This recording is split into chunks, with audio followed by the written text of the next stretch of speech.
Hello viewers, আসসালামু আলাইকুম। রাব্বি spicy কিচেনে আপনাদেরকে স্বাগতম। আজকে আপনাদের সঙ্গে শেয়ার করব 31st স্পেশাল রেসিপি নারকেলের দুধ দিয়ে রাজহাঁস রান্না। এটি একটি পিকনিকের রান্নার রেসিপি শেয়ার করতেছি। সুন্দর এই রেসিপিটি দেখার আগে আমার চ্যানেলে যারা নতুন এসেছেন চ্যানেলটিকে সাবস্ক্রাইব করে পাশে থাকবেন। চলুন দেখে নেই আজকের রেসিপিটির জন্য সর্বপ্রথম নারকেল নিয়েছি এখানে একটি। নারকেলটাকে ভালোভাবে কুড়িয়ে নেওয়ার পর এটাকে সামান্য পানি দিয়ে রসগুলো বের করে নিতে হবে। দেখুন,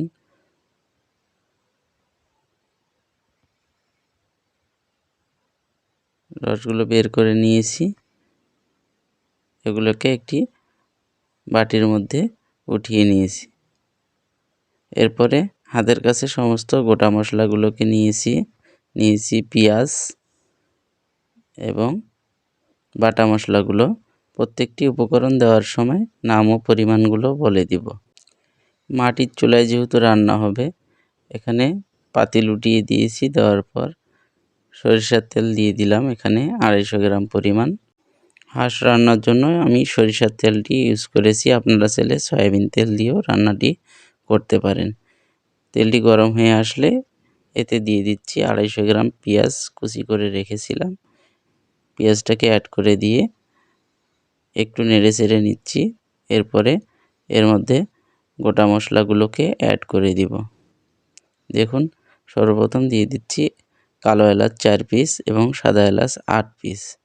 দিয়ে দিচ্ছি বস 1 টুকরা। তারপরে এখানে অ্যাড করে দিচ্ছি 4 টুকরো দারচিনি। লং দিয়েছি 10 পিস এবং কালো গোলমরিচ 10 পিস। আবারও নেড়ে চেড়ে নিচ্ছি, চুলার আঁচটা যেহেতু বাড়তি আছে।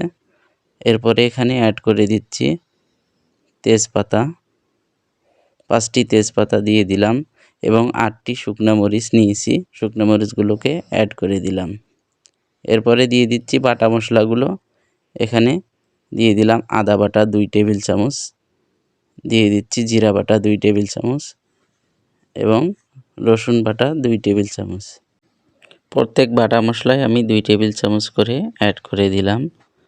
দেওয়ার পর নেড়ে চেড়ে নিচ্ছি।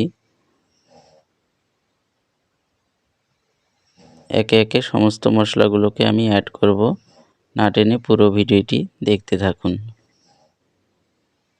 চুলার আঁচটাকে বাড়িয়ে নিচ্ছি। দেখুন, কিছুক্ষণ নেড়ে চেড়ে নেওয়ার পর এর মধ্যে এখন আমি অ্যাড করে দিব লবণ। এখানে স্বাদ মতো লবণ অ্যাড করে দিচ্ছি। আপনারা মাংসর পরিমাণ অনুযায়ী স্বাদ মতো লবণ অ্যাড করে দিবেন। লবণ দেওয়ার পর আবারও একটু নেড়ে চেড়ে নিচ্ছি যাতে করে মশলাটা নিচে না লেগে যায়। এরপরে এখানে দিয়ে দিচ্ছি গুঁড়ো মরিচ 1/2 চামচ পরিমাণ। যেহেতু আমি এখানে গোটা মরিচ অ্যাড করেছি, যার কারণে অল্প পরিমাণে দিয়ে দিলাম। এরপরে দিয়ে দিলাম এখানে হলুদ গুঁড়ো। মোটে 1.5 চামচ হলুদ গুঁড়ো আমি অ্যাড করে দিয়েছি। দেওয়ার পর আবারও নেড়ে চেড়ে নিচ্ছি। দেখুন, খড়ির চুলায় রান্না হচ্ছে। এরপরে এখানে অ্যাড করে দিচ্ছি রাঁধুনি ধনিয়ার গুঁড়া 1.5 চামচ পরিমাণ। রাঁধুনি প্যাকেট ধনিয়ার গুঁড়া আমি 1.5 চামচ পরিমাণ অ্যাড করে দিলাম। দেওয়ার পর আবারও নেড়ে চেড়ে নিচ্ছি। মশলাটাকে পরিপূর্ণ ভুনা করে নিতে হবে। দেখুন, এখানে 3 কেজি ওজনের একটি রাজহাঁস ভালোভাবে পরিষ্কার করে ধুয়ে নিয়েছি।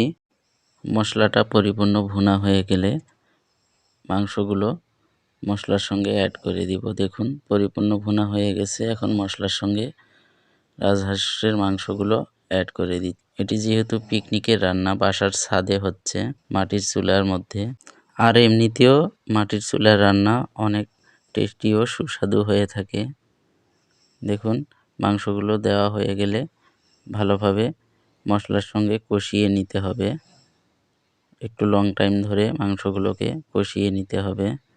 যেহেতু রাজহাঁসের মাংস অনেক শক্ত হয়ে থাকে, যার কারণে একটু লং টাইম নিয়ে ভালোভাবে কষিয়ে নিতে হবে। আপনারা যারা 31 অথবা যে কোনো অনুষ্ঠানে রাজহাঁস রান্নার কথা ভাবছেন তারা অবশ্যই আমার এই চ্যানেলটির প্রতি ভরসা রাখবেন। A to Z recipe share করে থাকি। আমার এই চ্যানেলে আরও একটি রেসিপি দেওয়া আছে রেস্টুরেন্টের হাঁসের মাংস রান্না, আপনারা দেখে নেবেন। A to Z রেসিপিগুলো আমি শেয়ার করে থাকি। দেখুন মাংসগুলো ভালোভাবে ভুনা করে নেওয়া আমার হয়ে গেছে। এর মধ্যে এখন অ্যাড করে দিব নারকেলের দুধ। এখানে আমি একটি গোটা নারকেল নিয়েছিলাম। গোটা নারকেল থেকে যতটুকু দুধ বেরিয়েছে আমি পুরোটাই অ্যাড করে দিলাম। দেখুন নারকেলের দুধ দেওয়ার পর একটু নেড়েচেড়ে সমান করে রেখে এটাকে ঢাকনা দিয়ে ঢেকে 15 থেকে 20 মিনিট রান্না করে নিব। দেখুন ফিরে আসলাম 20 মিনিট পর, ঢাকনা সরিয়ে দিয়েছি। এখন নেড়েচেড়ে ভালোভাবে রান্নাটাকে সম্পূর্ণ করে নিতে হবে। আর ঢাকনা দেওয়ার কোনো প্রয়োজন নেই, নতুন করে আর কোনো প্রকার পানি অ্যাড করব না। এই যতটুকু পানি আছে ভালোভাবে জাল করে নিতে হবে, নিয়ে পানিগুলোকে শুকিয়ে নিতে হবে। একটু পরপর নেড়ে ছেড়ে দিচ্ছি। চুলার আঁচটাকে বাড়িয়ে নিয়েছি, যেহেতু আমি হাঁসের মাংসটা ভুনা করব এজন্যই পানিগুলোকে ভালোভাবে নেড়ে ছেড়ে শুকিয়ে নিতে হবে। আপনারা চাইলে ঝোল রান্নাও করতে পারেন। তো আমি চুলার আঁচটাকে শেষের দিক দিয়ে একটু কমিয়ে দিয়েছি, যাতে করে মাংসটা পরিপূর্ণভাবে সিদ্ধ হয়ে যায়। দেখুন আস্তে আস্তে পানিগুলো শুকিয়ে যাচ্ছে এবং মাংসটাও সিদ্ধ হয়ে যাচ্ছে। দেখুন রান্নাটি আমার সম্পূর্ণ হয়ে গেছে। এখন পাতিলটাকে নিচে নামিয়ে নিয়েছি। দেখুন কত সুন্দর হয়েছে আজকের আমার এই রাজহাঁস রান্নার রেসিপিটি। A to Z রেসিপিটি আপনাদের সঙ্গে শেয়ার করলাম। কেমন হলো অবশ্যই কমেন্ট করে জানাবেন। রেস্টুরেন্ট কিংবা বাসার যে কোনো রেসিপি পেতে আমার চ্যানেলটিকে লাইক সাবস্ক্রাইব করে দিবেন। ভালো থাকবেন, আবারও দেখা হবে নতুন কোনো এক রেসিপি নিয়ে। আসসালামু আলাইকুম।